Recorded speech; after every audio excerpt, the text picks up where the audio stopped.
Isang mapagpalang araw po sa inyong lahat. Ngayon po ay February 18, 2025, Martes ng ika-6 na linggo sa karaniwang panahon. Ang ating pong unang pagbasa at pagninilay ay hinango mula sa aklat ng Genesis chapter 6 verses 5 to 8 and chapter 7 verses 1 to 5 and verse 10. Nakita ng Panginoon na labis ang kasamaan ng tao at wala na itong iniisip na mabuti, kaya't ikinalungkot niya ang pagkalalang sa tao. Sinabi niya, "Lilipulin ko ang lahat ng taong aking nilalang. Lilipulin ko rin ang lahat ng hayop at mga ibon. Bakit ba nilalang ko pa ang mga ito? Sa mga nilalang niya'y si Noe lamang ang naging kalugod-lugod sa kanya."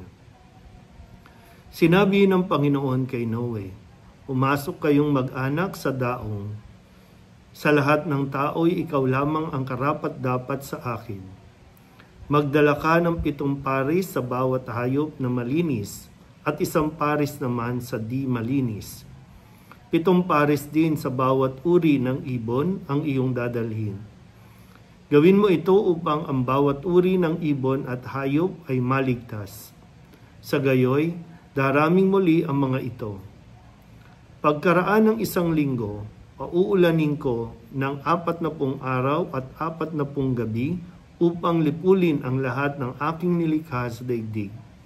At ginawa nga ni Noe ang bawat iniutos ng Panginoon. Pagkaraan ng 1 linggo, bumahanga sa daigdig. Ang salita ng Diyos. Muli po, isang mapagpalang araw sa inyo pong lahat. Panibagong kwento ang ating pong napakinggan mula sa aklat ng Genesis, para sa ating unang pagbasa sa araw na ito. Kahapon ang kwento ni Cain at Abel at kung paanong pinatay o yung alitan dahil sa inggit na nagdulot ng galit kay Cain upang patayin niya si Abel.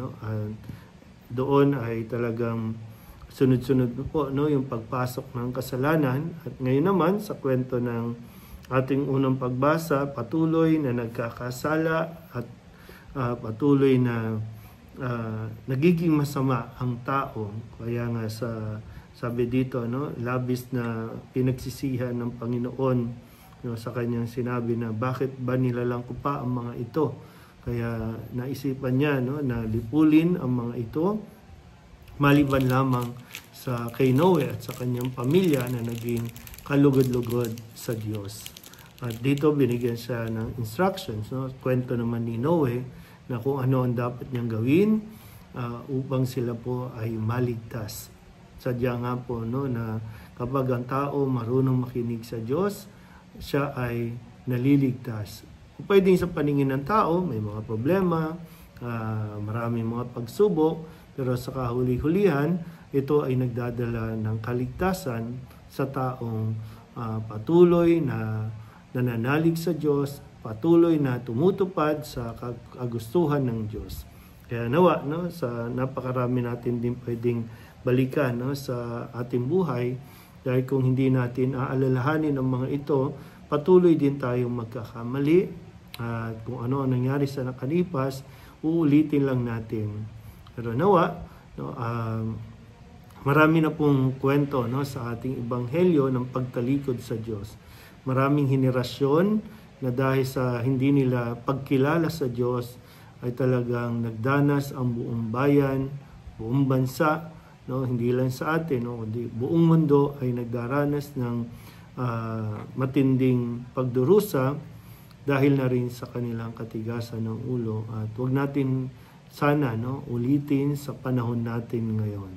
Kaya maging makulit man ang simbahan para sa iba, maging pakialamero man ang simbahan para sa iba, ay hindi tatahimik ang simbahan para magpaalala sa mga tao na tayo po ay magbalik loob sa Diyos. Dahil sa taong nananalig at kumikilala sa Diyos, hindi niya ito pababayaan at mismo siya din ang gagawa ng ikaliligtas ng taong nananalig sa Kanya. Muli po, isang mapagpalang araw sa inyo po lahat.